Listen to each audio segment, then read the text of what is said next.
വിശുദ്ധ യോഹന്നാൻ എഴുതിയ സുവിശേഷം അധ്യായം 11 വാക്യങ്ങൾ 27 വരെ. യേശു പുനരുത്ഥാനവും ജീവനും. ലാസർ സംസ്കരിക്കപ്പെട്ടിട്ട് 4 ദിവസമായെന്ന് യേശു അവിടെ എത്തിയപ്പോൾ അറിഞ്ഞു. ബഥാനിയ ജെറൂസലേമിനടുത്ത് ഏകദേശം 15 സ്താദിയോൻ ദൂരത്തായിരുന്നു. അനേകം യഹൂദർ മർത്തായെയും മറിയത്തെയും അവരുടെ സഹോദരനെ പ്രതി ആശ്വസിപ്പിക്കാൻ വന്നിരുന്നു.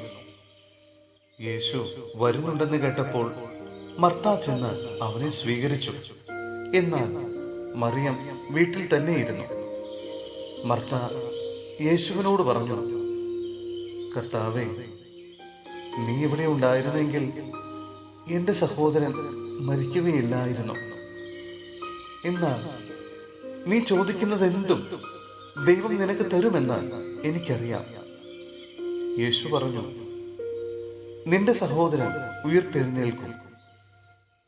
മർത്ത പറഞ്ഞു, അന്ത്യദിനത്തിലെ പുനരുത്ഥാനത്തിൽ അവൻ ഉയർത്തെഴുന്നേൽക്കുമെന്ന് എനിക്കറിയാം. യേശു അവളോട് പറഞ്ഞു, ഞാനാണ് പുനരുത്ഥാനവും ജീവനും. എന്നിൽ വിശ്വസിക്കുന്നവൻ മരിച്ചാലും ജീവിക്കും. അങ്ങനെ ജീവിക്കുകയും എന്നിൽ വിശ്വസിക്കുകയും ചെയ്യുന്നവൻ ഒരിക്കലും മരിക്കുകയില്ല. ഇത് നീ വിശ്വസിക്കുന്നുവോ? അവൾ പറഞ്ഞു, ഉവ്വ് കർത്താവേ, നീ ലോകത്തിലേക്ക് വരാനിരിക്കുന്ന ദൈവപുത്രനായ ക്രിസ്തുവാണെന്ന് ഞാൻ വിശ്വസിക്കുന്നു. സഹോദരരെ, വിശുദ്ധ പൗലോസ്ലീഹ കൊറിന്ത്യോസിലെ സഭയ്ക്ക് എഴുതിയ 1-ാം ലേഖനം അധ്യായം 15 വാക്യങ്ങൾ 12 മുതൽ 22 വരെ. മരിച്ചവരുടെ ഉത്ഥാനം. ക്രിസ്തു മരിച്ചവരിൽ നിന്ന് ഉയർപ്പിക്കപ്പെട്ടതായി പ്രഘോഷിക്കപ്പെടുന്നെങ്കിൽ മരിച്ചവർക്ക് പുനരുത്ഥാനമില്ല എന്ന് നിങ്ങളിൽ ചിലർ പറയുന്നത് എങ്ങനെ? മരിച്ചവർക്ക് പുനരുത്ഥാനമില്ലെങ്കിൽ ക്രിസ്തുവും ഉയർപ്പിക്കപ്പെട്ടിട്ടില്ല. ക്രിസ്തു ഉയർപ്പിക്കപ്പെട്ടില്ലെങ്കിൽ ഞങ്ങളുടെ പ്രസംഗം വ്യർത്ഥമാണ്, നിങ്ങളുടെ വിശ്വാസവും വ്യർത്ഥം. മാത്രമല്ല, ഞങ്ങൾ ദൈവത്തിനു വേണ്ടി കപട സാക്ഷ്യം വഹിക്കുന്നവരായി തീരുന്നു. എന്തെന്നാൽ ദൈവം ക്രിസ്തുവിനെ ഉയർപ്പിച്ചുവെന്ന് ഞങ്ങൾ സാക്ഷ്യപ്പെടുത്തി.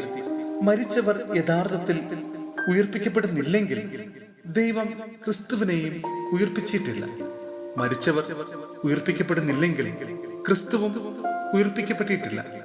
ക്രിസ്തു ഉയർപ്പിക്കപ്പെട്ടിട്ടില്ലെങ്കിൽ നിങ്ങളുടെ വിശ്വാസം നിഷ്ഫലമാണ്.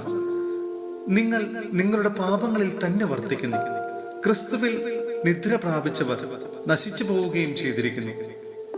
ഈ ജീവിതത്തിന് വേണ്ടി മാത്രം ക്രിസ്തുവിൽ പ്രത്യാശ വച്ചിട്ടുള്ളവരാണെങ്കിൽ നമ്മൾ എല്ലാ മനുഷ്യരെയും കാൾ നിർഭാഗ്യരാണ്.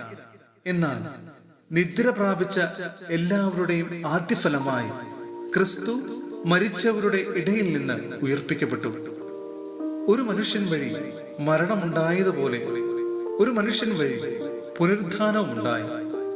ആദത്തിൽ എല്ലാവരും മരണാധീനരാകുന്നത് പോലെ ക്രിസ്തുവിൽ എല്ലാവരും പുനർജീവിക്കും.